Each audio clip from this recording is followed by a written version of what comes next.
All right. Hello, everybody. This is Justin Magill, Chairman of the Constitution Party National Committee. I'm here with Stu Strumwasser. We're going to be talking about his book, A Real Collusion, and we're going to talk a little bit about what's behind the book and what we'd like you to get out of the book and to be thinking about. So, Stu, thank you for being with us today. Thanks very much for having me. I'm excited to talk with you. When we talked before, I don't know if I really asked you the question, but I'm curious as to what made you decide to write this particular book. Question. I'm a writer. I write novels, and it's kind of become my, um, sort of like my style trademark that I write fictional novels, but they're about real important, and serious socio-political issues. As you and I have spoken about, my last book was about the black market for organs, but from a political issue perspective, really about the organ shortage crisis in America and around the world. Yeah, My new book is about the political crisis in America, yeah. if you will. And this came together and kind of crystallized in my head over the course of a lifetime, over decades, really. I've started writing when I was a kid, and I write. I used to be in a rock band, and I'm a songwriter, and I also write novels. I studied in the writing program at Cornell. But I've also been interested in, independent politics or, reform politics, if you will, in terms of what is not working in American government, also since I was very young. And, today, most kids, when they turn 18, do not join the Republican or Democratic parties. Yeah. That's not unusual. Today, it's 55%. When I turned 18, that's more than a couple of years ago. Actually, I turned 60 2 days ago. Oh, wow. Um, Happy yeah, birthday. so thanks very much. So when I turned 18, I registered as an independent, which was kind of weird, in what was 1984. Most of my friends just kind of joined whichever of those two clubs their parents were already members of Yeah. and just kind of did what folks did. And, the same way at the age of 14, I kind of started thinking about the way that I eat and decided that I would become a vegetarian. Um, I guess I was, precocious, maybe obnoxious as a teenager, but at 18 years old, I already knew, like, neither of these parties really represent the way that I feel or what I think is the way that most Americans feel or is in our best interest. And I didn't want to join those clubs. Yeah. And it wasn't until I was a little older and in my professional career that I actually got acquainted with a friend who I'm friendly with now, um, who works in independent politics. And, little did I know there was an entire movement and there are organizations, third parties like yours, where people are dedicating their entire lives to, disrupting the two-party system or hopefully helping it evolve and improve. I'm kind of rambling and I want to stop and think about what your next questions are. But for me, this is a long time coming, and just to kind of get back to answering your question, I don't think the government works in this country, and I want it to work better. Hmm. Um, and I as I think about what would it take for real change, as you and I have spoken about, the saddest part of all of this is so the government doesn't represent most of us, right? Right. Unless you're in the Republican or Democratic Party, you have no voice, you have no representation in your own government. That doesn't make any sense, right? That's not real democracy. And unfortunately, most of us, the majority of us who are not in those parties, it's about half of us, but frankly, it's the majority of kids turning 18. They also think it's hopeless and that Hmm. there's nothing we can do about it. And I'm here to tell your constituents that that's not true. That change is not just possible, but it is literally inevitable. Change is coming. It's just a question of how quickly and what it's going to look like. Yeah. And that's where we can make a difference. For me, I kind of decided, I guess, as a writer, maybe it takes an accident, and that's what my novel is about.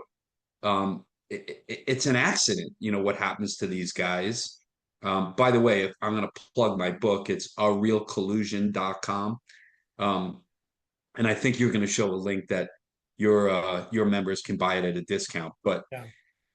that guy was not a politician, and the main character in my book, John Campbell, had no political ambition. He went to a community board meeting to complain about people smoking cigars in front of his apartment, particularly during Yankees games. And one thing led to another, and melee breaks out, and the next thing you know, he's running for city council, or isn't he? And they ask him to go on television on CNN, and a grassroots movement starts. That could happen, right? Because Yeah. most of us, 86% of Americans disapprove of Congress. So something's got to change, right? When I think about it, I thought maybe it's an accident. And also, sometimes to capture like a cultural, zeitgeist, or like to kind of productize our collective frustration, it takes a leader. Hmm. I don't know who that man or woman is, who may be in your party or in another party, or maybe isn't born yet, like who's going to really become that change maker. Yeah. But it can happen. I'll say one last thing. When people tell me change is impossible, the Republican Party was a third party. It was formed in 1854, and 6 years later, they won the presidency. Yep. Anyone who thinks they're wasting their time joining the Constitution Party is crazy. Like, it's not just possible. Change is the only constant. We just Hmm. have to figure out what we want it to look like. I said a lot. Let me stop there and ask what your other questions are.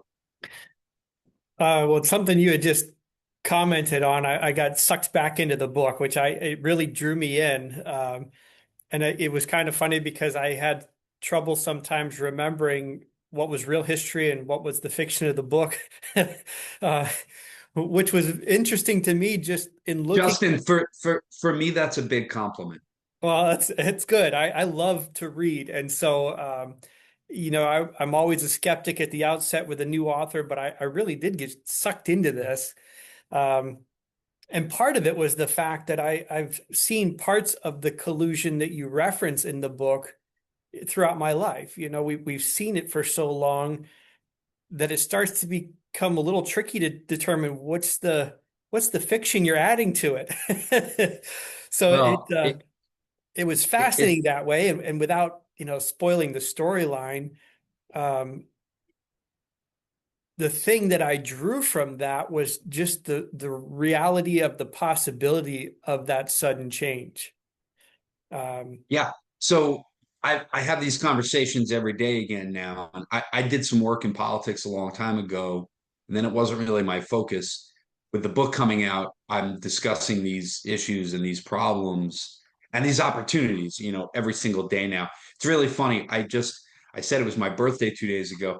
I went to dinner with my girlfriend and my son, and then when I came out into the bar at the restaurant, 30 of my friends were there, because she kind of orchestrated that.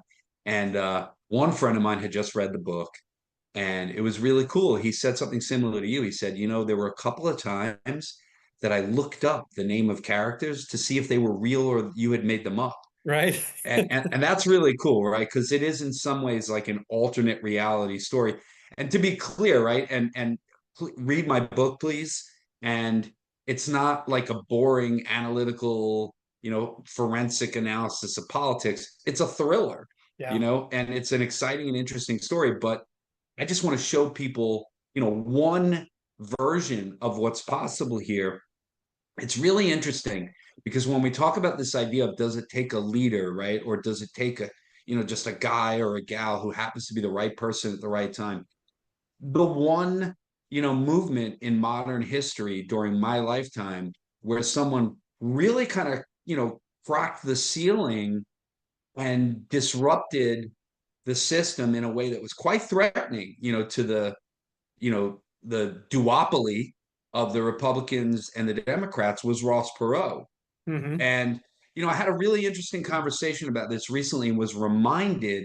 See, I remember when Perot was running, I had just gotten out of college in 92. And, people don't remember. I didn't remember till this was, just kind of reminded. I was reminded of it by a friend that he ran a terrible campaign. In the middle of the in the middle of the campaign in the summer that year, and you may know this being in third party politics, I vaguely remembered it when my friend said it, but I hadn't thought about this in a long time. He dropped out of the race. He didn't formally drop out. He paused his campaign for Hmm. like 6 weeks, a couple of months before the election. He still got 19% of the vote. When he first announced his candidacy, he didn't just start throwing his fortune behind it. He said, these two parties are in it together and they're ripping you off. And I'm willing to go to Washington and fix it for you if you send me there. Hmm. And like the next day or the next week, he got 700,000 volunteers. And we're 35 years removed now from that. Yeah. Nothing's changed. 86% of Americans disapprove of Congress. We universally want change. We just don't know what to do about it. I Yeah. know what to do about it. You want me to tell you? Yeah. Why don't you go ahead and just jump right into that? So we need to stop voting the party line. And it's what's so great and so nice about getting to know you and the Constitution Party is that we disagree on some stuff. The Hmm. very first time that Justin and I got acquainted, he pointed out to me that there are some ideas that the character in my book, kind of surfaces that don't conform. They're not coherent with the platform and the thinking of the Constitution Party. And my answer to that is like, of course, right? Like we're different people. Yeah. There's no way we're going to agree on everything.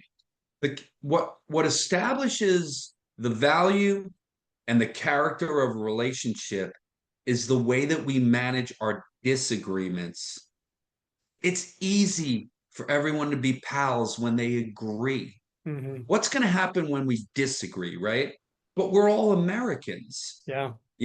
We all live in the same incredible country. Right. We're neighbors. No, we're not going to agree on everything, but like, let's focus on where we have alignment and agreement and do the best we can for the most people. Yeah. And instead, what's happened, particularly over the last 40 years, is that the government has been co opted by two organizations that act more like fundraising machines than political parties. And they have done explicitly and specifically done things to prevent you or me or anyone other than their certain members of their clubs from having a voice, having representation in our own government. And I'm paying these guys, I'm a self employed guy in New York City who makes a decent living. Over 50% of my income, April 15th is coming up, is going to these guys. And for the last 20 years, they've just been fleecing the middle class, Hmm. right? And extracting wealth from the middle class to the 1%, which is who they represent.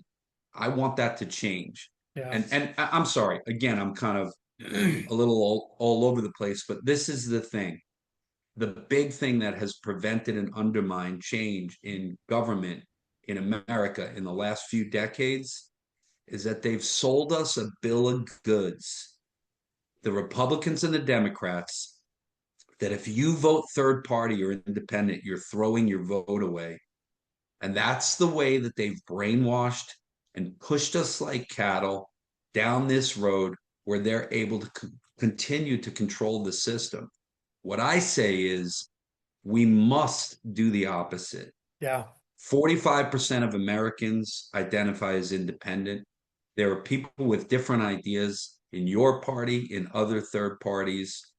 what we really need to do is focus on winnable districts and get other voices into Congress. Hmm. Now when a John Campbell's going to come along and make a run for the presidency, I don't know, but I bet you it happens during our lifetime. If Yeah. Mike Bloomberg had run independent at the right time, not at when it was too late, Hmm. he could have had a real competitive opportunity. Ross Perot, like I said, dropped out of the campaign. He made no sense. He still got 19% of the vote. There's a movement waiting Yeah. for a catalyst. Yeah. Yeah. And I think a little bit unlike the book, we actually are starting to have some of the structures in place to propel such a movement. Free and Equal did a presidential debate this last time around, and we got invited, and the Greens and the Libertarians and all these other parties got invited to a presidential debate. When things like that start happening, and they can't control it anymore, I think we're setting up the launch pad, just waiting for that guy to show up. Um, and there's a lot of other resources out there like that, where people are pulling independents of all different thoughts together into a unified direction. And that's something I love to see. Even if it's not our party, even if it's a different agenda, the idea that we're starting to gain some momentum and starting to gain enough unity to start impacting in different places. Just Yeah, seeing and just I'm seeing how sorry. many are making the ballot is exciting. Yeah, Uh, you know, yeah, and the thing is, for me, the problem in America in politics, it's not about an issue, it's about the infrastructure and the system. Because, like I said, like you and I might agree or disagree about whatever states' rights, gun control, abortion, immigration, whatever the issue of the day is. mhm, But surely neither of us could look an audience in the straight face in the eye with a straight face and say, we only think that we should have a voice in government, right? right. Like nobody can admit that, even if they think that. Mhm. I mean, there are some guys I think who think that, who are true fascists or dictators, but Yeah. um, most good decent folks would never think that, and even those who do probably wouldn't say it out loud, right? But there's no denying that right now we live in a country where there's two independents in the Senate and one in Congress, and that's three out of 535 members of our national government. Mhm. So about a 0.5% are not members of the Democratic or Republican Party. In the meantime, that 0.5% represents 45% of us. That Right. that that makes no sense. This Yeah. is something we can all agree on. You, me, the Greens, the Libertarians, the Purples, whatever, Mhm. right? We should have a system where everyone gets to be heard. That is America, Yeah. you know? And when we're in government, if your party coalesces some support in a particular region or two, and you get to send a few folks to Washington, and some independents do, and some Greens or Libertarians do, or whatever, when they get there, right, they can disagree about different issues, the size of government. Like you'd agree with the Libertarians, I think, about that, but you Mhm. disagree with them maybe about some other stuff. That's fine, right? The biggest corruption that's taking place in government and in our society today, and it's truly hurting like regular, ordinary folks, is the fact that we have 532 people in Congress who generally vote party over country, Mhm. right? There are issues where there's massive alignment in the American, citizenry. Yeah. 80, 90% of people agree on something, they still can't get a law passed, right? Yeah. That to me is treasonous, Mhm. like literally treasonous. When you're voting party over country, right? That's treason. They didn't swear their allegiance to the DNC. or Hmm. to the RNC. It was the Constitution of the United States of America, right? Right. And I talk about this in the book, right? And like we think, well, there's nothing we could do about it. I don't accept that. Hmm. Does it have real consequences? Does it really matter? As I talk about in the book, the collusion, that they're orchestrating in 2011, because these guys can't agree on anything. They shut down the government for the first time. The government's shut down right now. Yeah. There's 4-hour lines at LaGuardia, Yeah. right? So they shut down the government for the first time in 100 years. Our credit rating was downgraded by S&P from AAA to AA for the first time in 100 years. Does it matter? It will cost our children trillions in Hmm. interest payments. Yeah. Does that matter? I think it matters. Yeah. Our inability to make decisions and to function with unity, that's sending a signal to people like Putin. Hmm. There's real risks and consequences. Yeah. Yeah. And I like without giving too much away, I like the idea and the theme in the book of a solution of nobility, of the idea that if we can have civil discourse, if we can simply get together and talk it out, we could accomplish so much. If it wasn't this gridlock of partisanship, if it wasn't this gridlock of their agenda versus the rest of us, we'd be so much further ahead. And I think starting at the local level, we can definitely achieve that very quickly. There's a lot of low-hanging fruit out there for independents and other parties to start picking up some seats and picking up some strength and gaining on this idea. Because that's not, More, it's not just a party thing that when we get a seat, oh, it's a win for the party. No, as we gain seats and display this nobility, the idea starts to gain traction as well. it's a win. It's a win for America, Yeah. right? And that's why, again, back to the first time when you and I were talking, and you said we disagree on some issues. uh, like, great.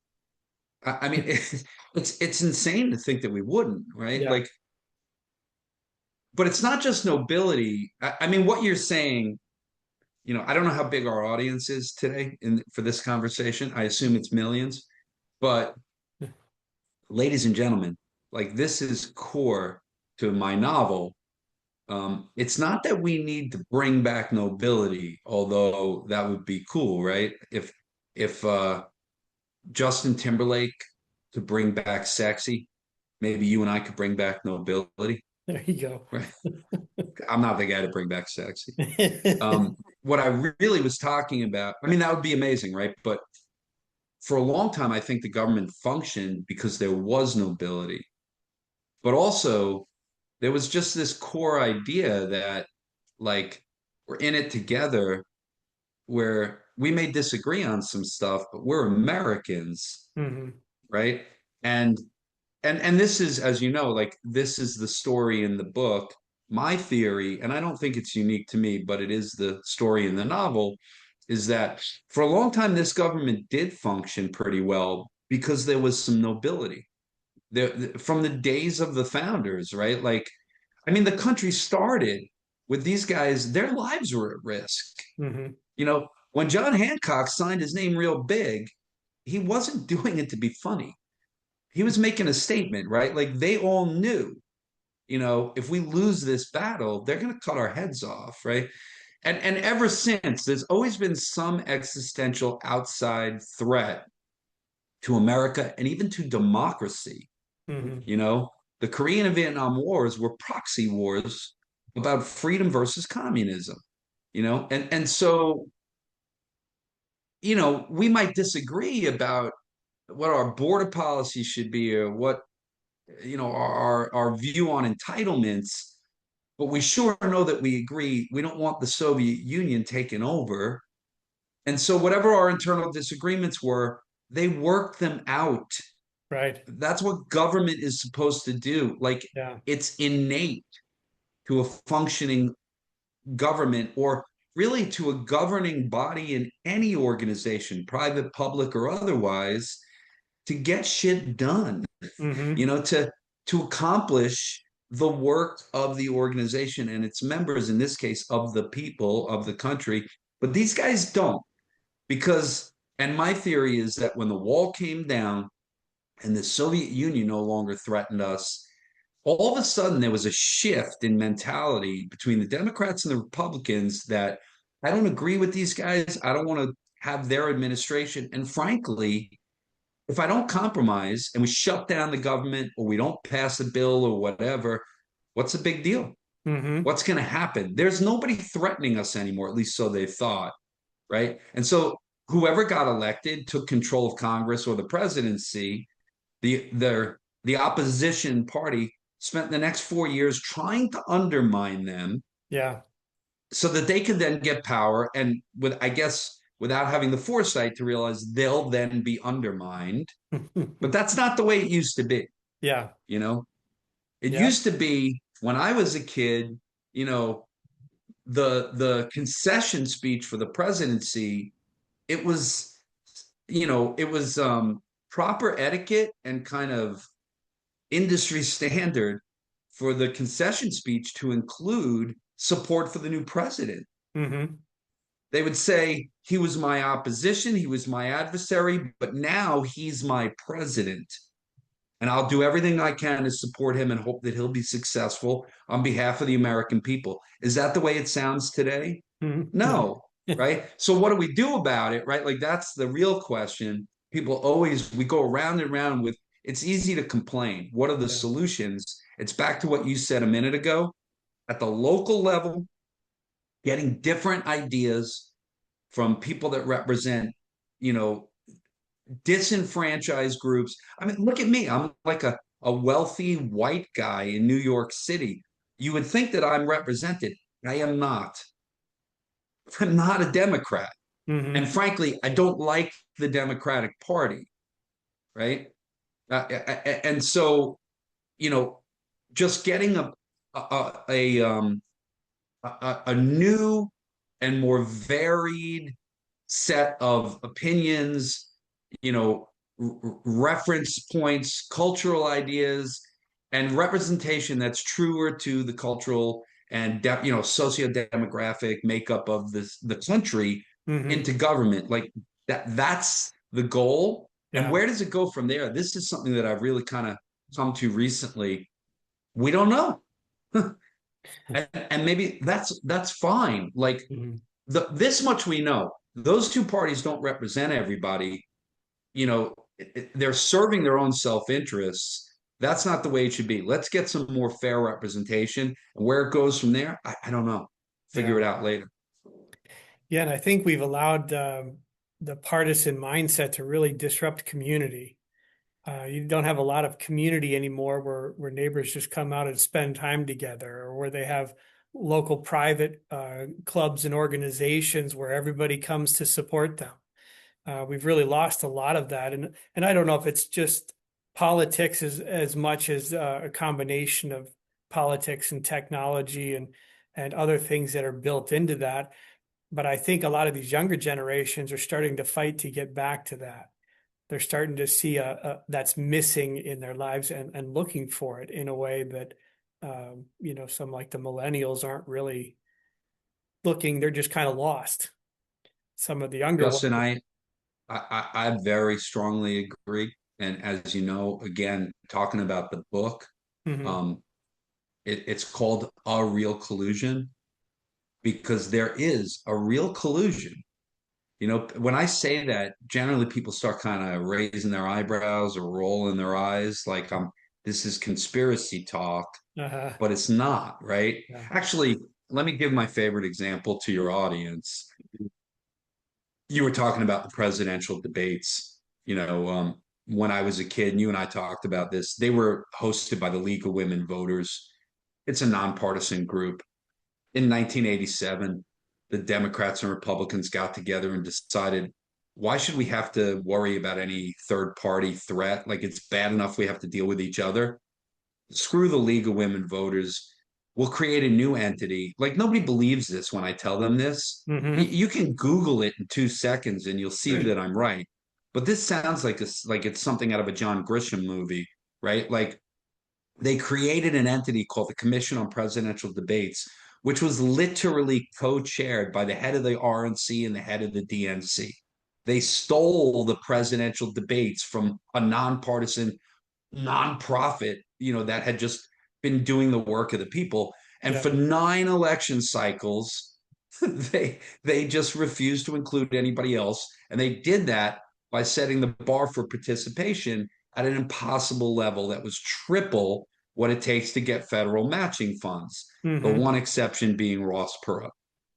I don't want to digress. We could get into the weeds on that later if you like, but they effectively put their foot on the throat of you and the other third parties of any independence.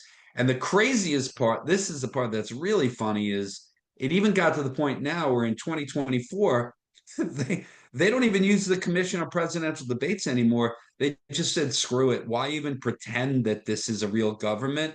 Like, or that it's a fair and open playing field? We're Mm-hmm. not even going to bother with the Commission on Presidential Debates. They just got together, the two of them, and negotiated like the time and date, et cetera, directly with the networks. Mm-hmm.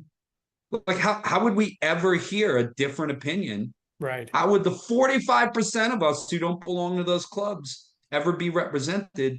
Like, we won't be. Yeah. So it's a real collusion. But what you were talking about community, like in the book, again, this story starts at a community board meeting Mm-hmm. in a neighborhood in New York that we call Nolita, which stands for North of Little Italy. And there is a church at Prince and Elizabeth Street. And that there's an imaginary, fictional events that take place there one night when this guy goes to complain about cigar smoking. And it just, grows from there in a way that is, like fantastic, but also, I hope for readers, plausible, right? And this is really important. The organization that they start, and that I want you and I and the Greens and the Libertarians and the working family parties and the independents to all be part of a real version of this. Mm-hmm. They form an organization called the American Coalition. I think this already exists in a bunch of different forms, but there isn't one that's really risen up and made a big difference or is in like the public consciousness in a big way. But they point out that it's not a political party. Right. They invite members of the Democratic and Republican parties to join their coalition, which is nonpartisan, nonprofit. Yeah. The only rule of the coalition is you've got to agree that you're going to vote your conscience and you're going to vote country over party. And so now these guys, they line up, they get elected, and then the party leaders tell them what to do, Mm-hmm. whether it's in the best interest of their constituents back in Kentucky or in Arizona or whatever. It's what's best for their political careers and for their ability to make more money out of the position that they've achieved. Yeah. And they vote party over country. Yep. That's backwards, Yeah. right? And that's the big underpinning of this whole thing.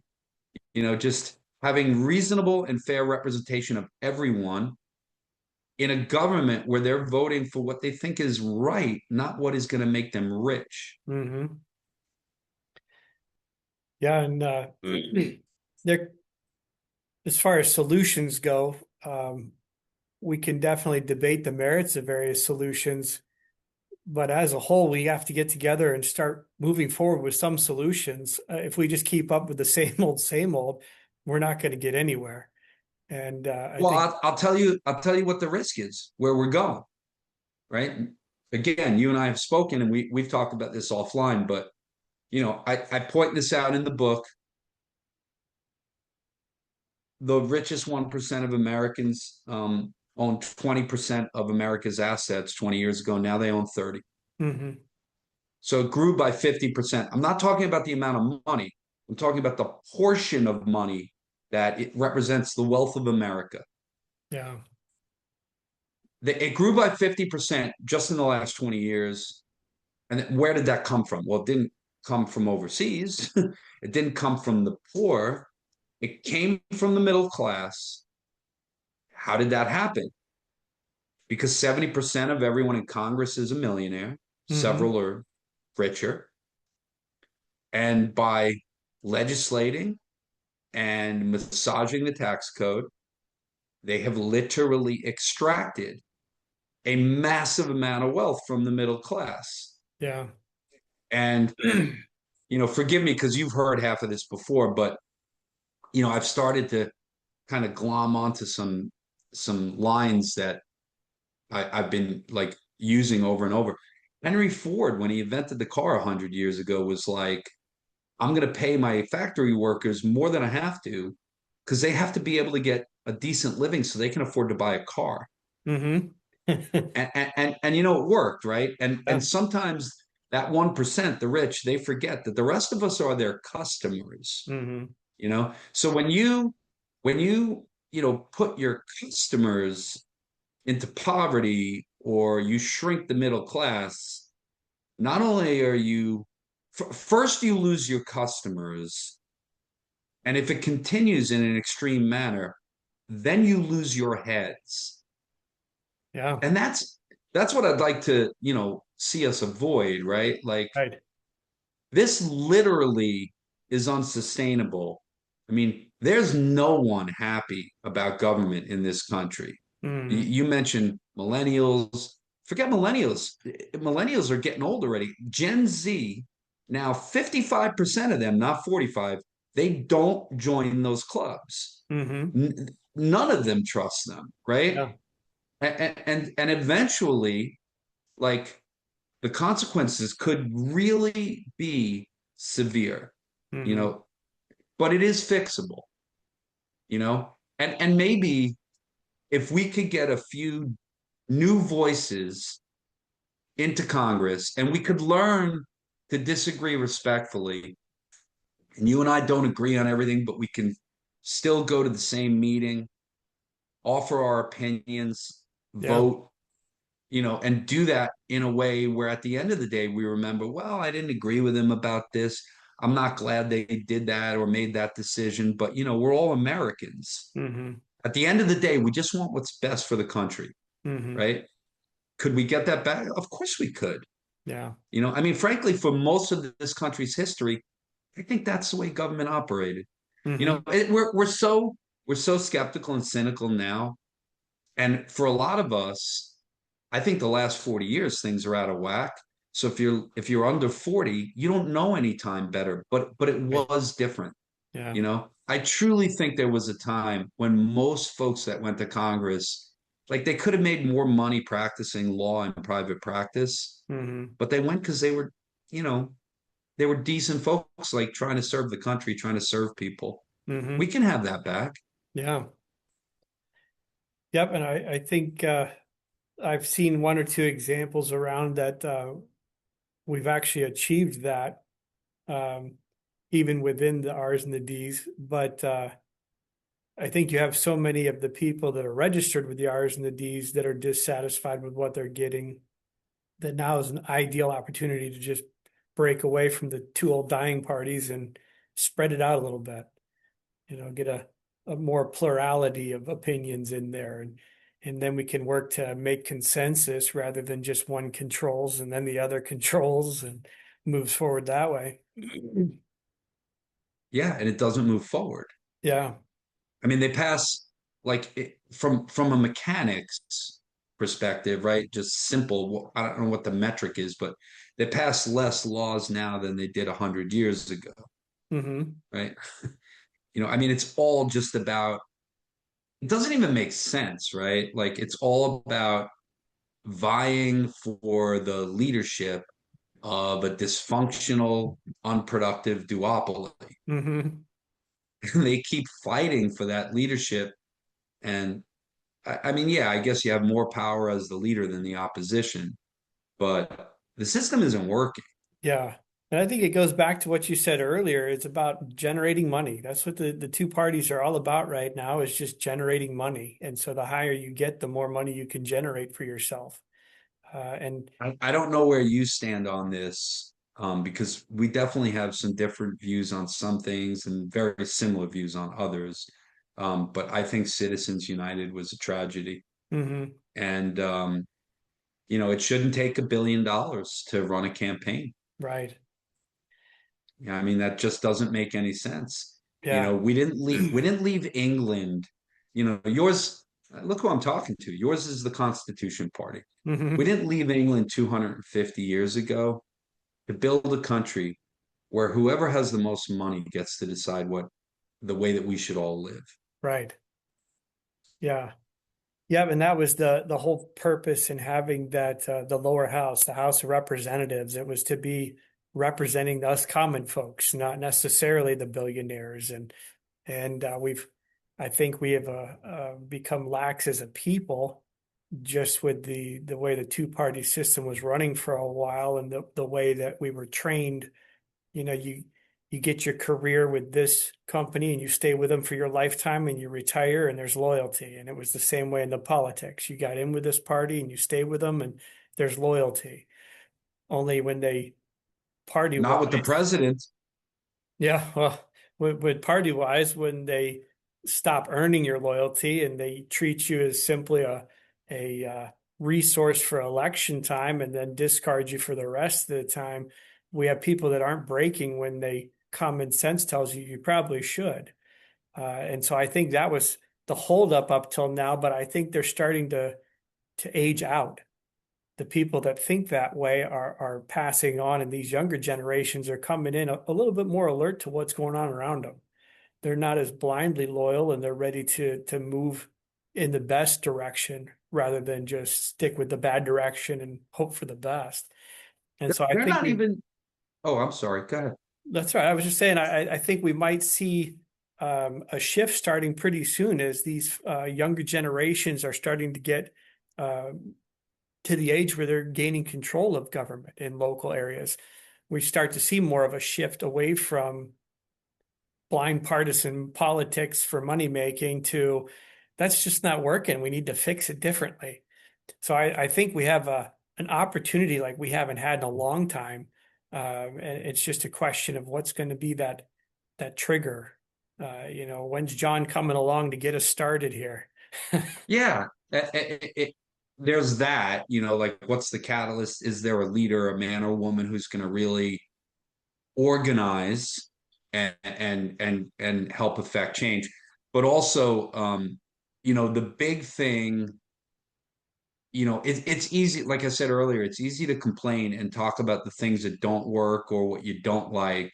It's harder to really not only propose real actionable solutions, but then go do the work of organizing and building community Yeah, and like doing the daily work of any business or organization, like of your political group, to really affect change in incremental ways over a long time.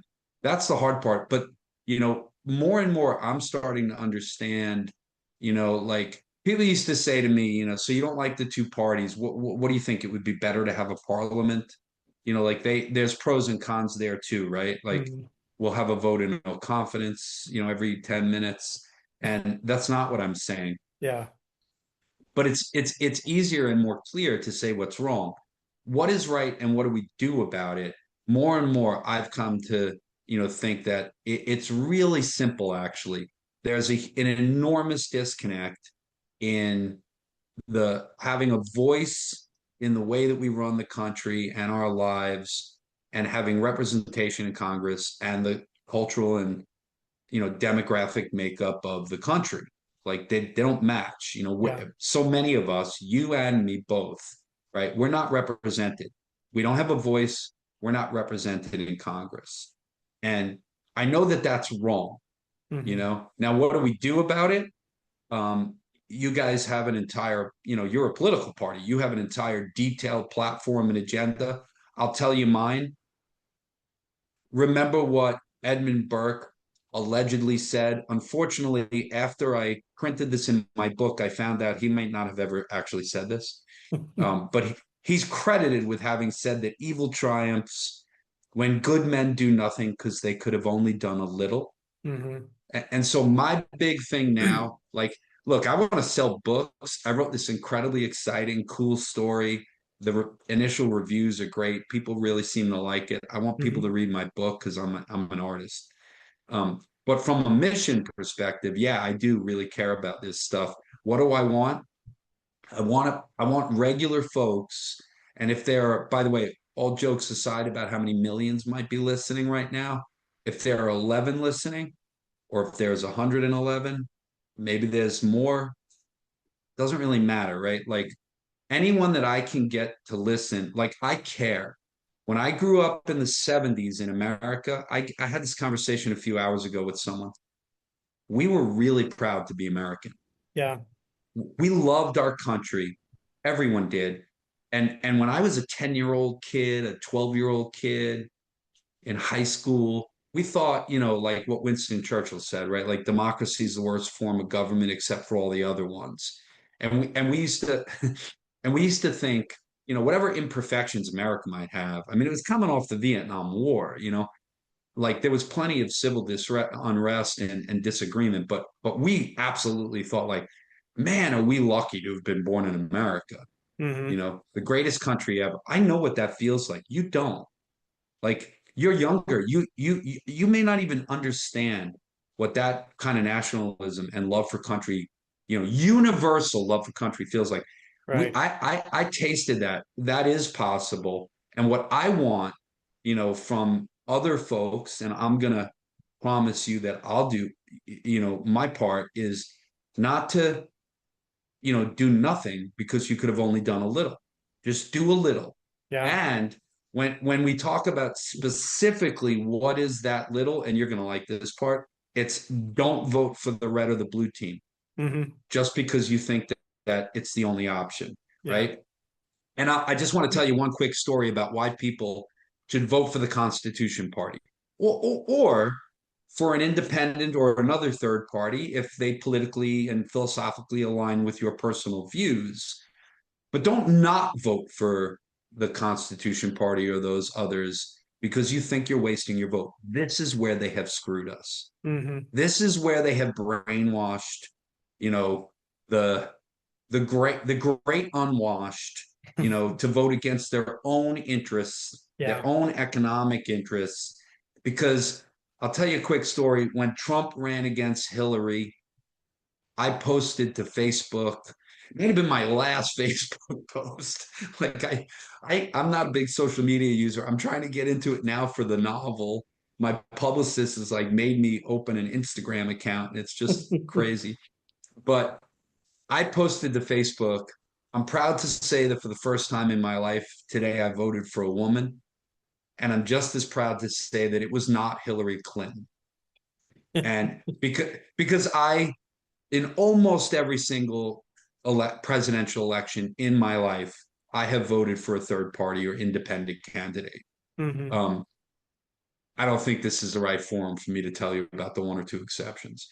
Um, that time, I voted for Jill Green, and I was attacked by liberals and New York intellectuals who I think assume that I'm a liberal or that being a New Yorker and an educated person that I'm probably a Democrat or something. Hmm. And a guy that I went to college with, kind of like in public, hit me up and said, well, I hope you realize that you've, in effect, cast a vote for Donald Trump. And if that's what if that's not what you wanted, you should think about what a, bad thing you did or whatever. And I wrote back to him and, explained to him and corrected him that that's actually not the case because we have a weird way of voting. And in New York State, my vote doesn't count. Right. So I could vote for a Republican or a Democrat, or I could vote a protest vote and say, this is the person that I think would actually be a better representative, right? Well, we certainly need to do that and, you know, be unafraid to participate in and support real change. And, you know, you're going to get a couple of folks in a Congress, in your lifetime, hopefully in your, you know, career, in your administration, while you're the chairman of this party, you'll get some folks elected. Hmm. I do think that's possible, and I hope that we get some independents elected, and we're not beholden just to these two giant money making machines. Yeah. Yeah, and something else you said triggered something for me. Something that I've been pushing in the last year or so that I've been chairman. Um, I tell our members, politics is great. That's the field that we're in. However, if you want to make a difference, go make a difference.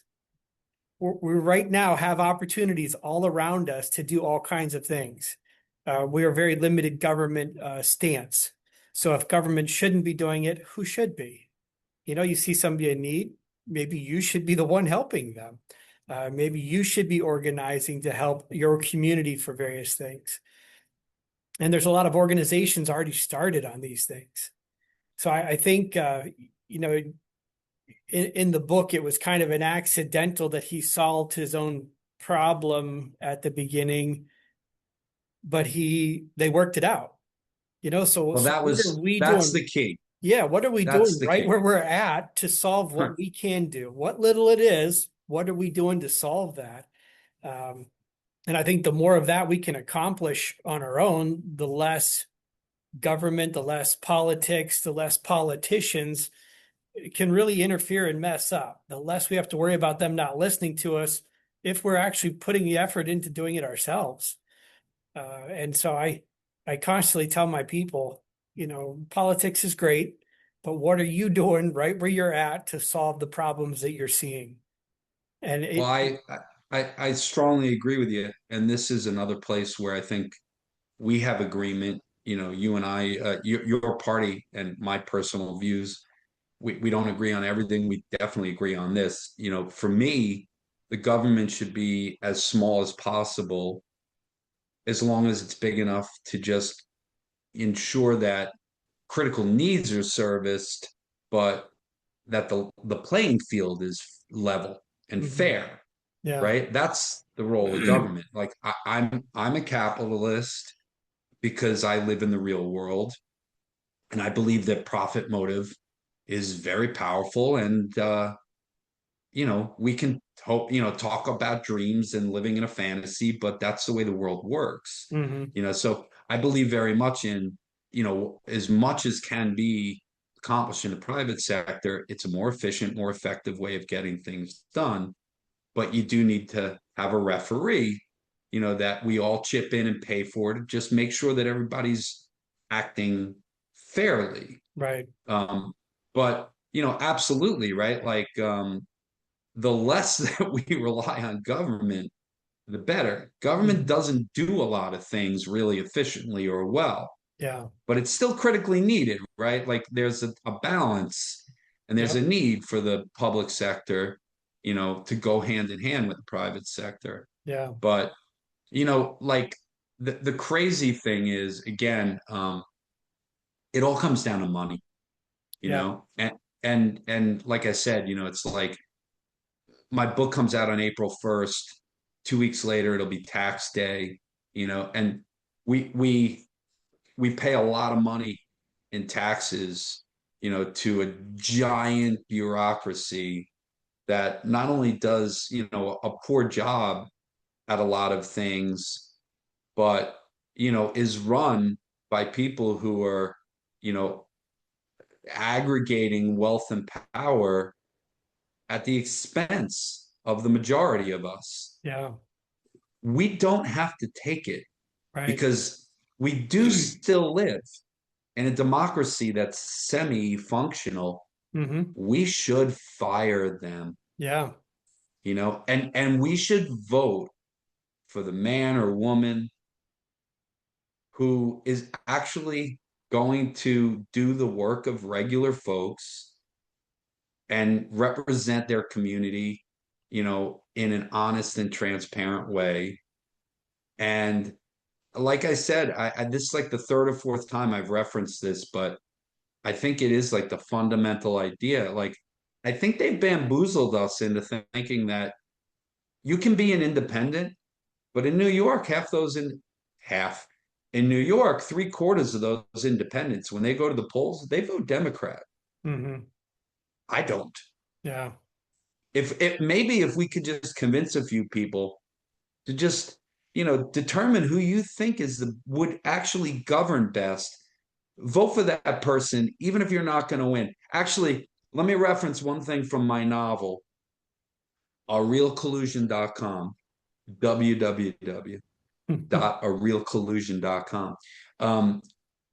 At one point, John Campbell says, basically, I don't think we can win the presidency, but I think we have a shot at getting to 15%.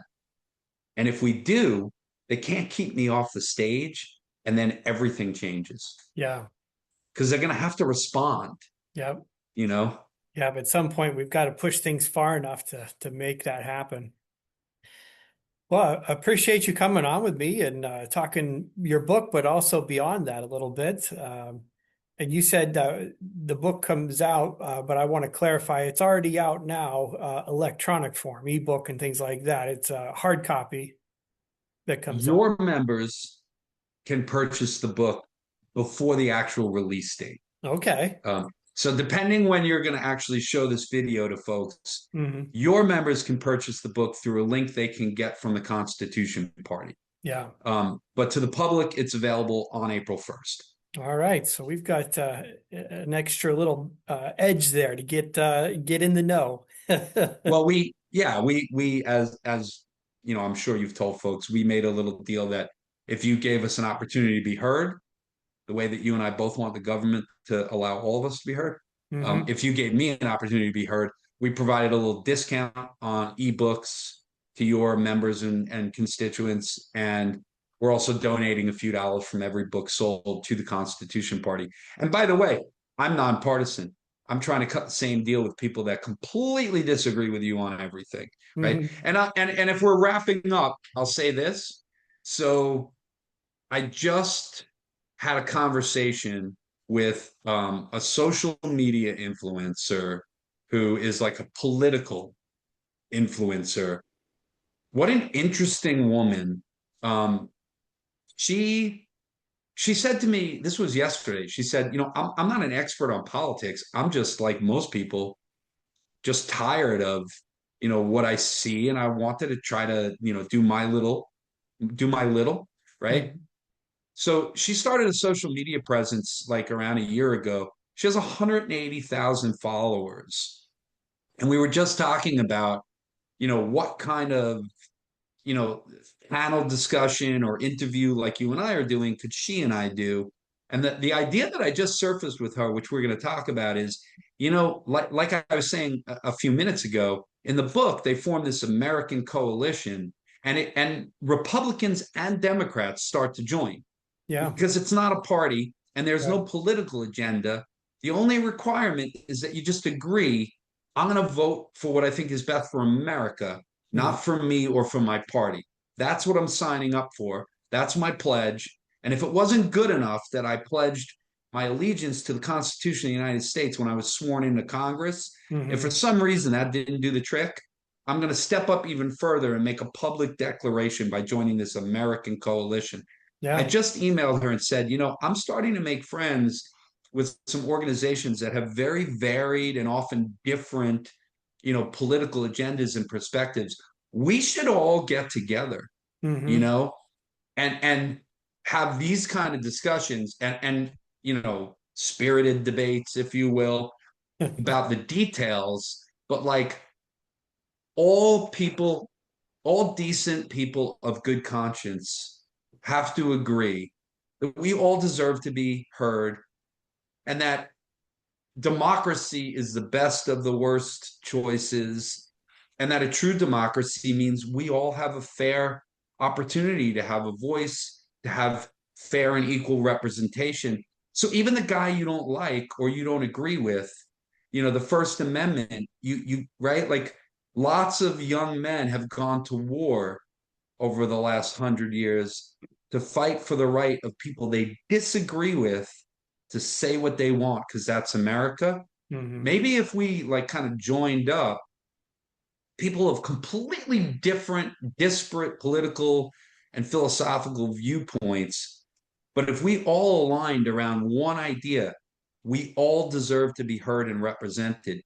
Maybe that organization or that, idea is something that could, you know, be something that regular folks could kind of coalesce around and Yeah. say, I am going to vote for the Constitution Party candidate, or Hmm. the independent guy or gal, or, because it's going to be the first little step, an incremental step in what is eventually going to lead to a better country. Yeah. Yeah. So I'm going to be calling you back about Okay. that. Yeah, the more we can unify a lot of these groups, whether they're political or one issue groups or just Americans looking for a better option, I think the better we unify, the better off the country is. So Justin, you know what's crazy? what's up? This is I know that we've been talking for a long time, and we'll wrap it up. This is a great way to end for me, in my opinion.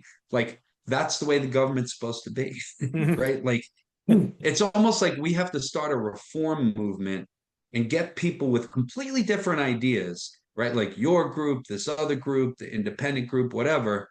But we all have to just agree on one thing. Like, okay, we disagree about certain details and issues. We all agree, real democracy, we all have a right to be heard. You should have free speech. We should have fair and equal representation. And we're going to push that agenda on the government until it is the government. Uh-huh. That's supposed to be the government. Yeah. But somehow over the last 30, 40 years, the system is not functioning that way, you know? Yep. But that's like almost the irony of this, right? Like that's the way the government's supposed to work. Hmm. It's like we need a reform movement to get the government to be the reform movement. At the end of the day, we're supposed to have a bunch of Americans from different cultural backgrounds and from different places, different parts of the country. We see things differently, but they're all supposed to go to DC and do what they think is best for America. Right. Yep. I hope so. Yep. And I think it starts with the people. So, we got to get this thing moving. And I think as people understand what's needed and move more away from the partisanness of it to the unification of it, I think we'll see it start to accelerate. Well, I appreciate your time, and definitely, anything else you want to discuss, we can get into. Any connections you want to make in the future, let me know. We can I will. we can definitely Yeah, keep the conversation going. this is a really interesting idea. I literally emailed this woman a couple hours ago, and I was thinking about you, and I Hmm. was thinking like you and JB, he runs open primaries. Like you guys really disagree, Hmm. but you both really strongly agree on much bigger things, right? Like those are mechanical, logistical questions. You Right. think there shouldn't be primaries. He thinks that if there are primaries, I should have a right to vote. I live in a country where I don't get the vote, right? That Right. doesn't make any sense. Well, you guys could disagree about the mechanics of that, but you both agree, like, we're Americans. We should be able to compromise, work things out, you know, pay the bills, take care of our children, protect the country, Yeah. right? In a way that's not really working right now. And I don't know, like if I could be a tiny little part of some sort of movement or organization that gets to send a message, that like you guys are fired, Hmm. like do the right thing or you're fired. Yeah. And I really look forward to seeing, some folks that are not Democrats or Republicans getting elected. Hmm. I hope that happens in my lifetime. Well, it's been great hanging out with you. Yeah. I appreciate your time again. No, my pleasure, and I appreciate your interest in my book and us figuring out how to help each other. I am going to come back to you. I think it's a really interesting idea. If it starts to get anywhere, it would be cool to have a conversation with a bunch of people, a half a dozen folks with very different political views, but who all agree the current system is broken and we want to see it changed. Yeah. And then, hey, and then from there, like, okay, may the best man win. Right. But Yeah. right now it's rigged. Let's Yep. all agree on unrigging it. Yeah, if we can find that one chink in the armor that we could rupture through and then let the ideas sort themselves out afterwards, that's all we need. Just that start. All right. Have a great weekend, man. All right, you too. We'll talk See to ya. you later. All right.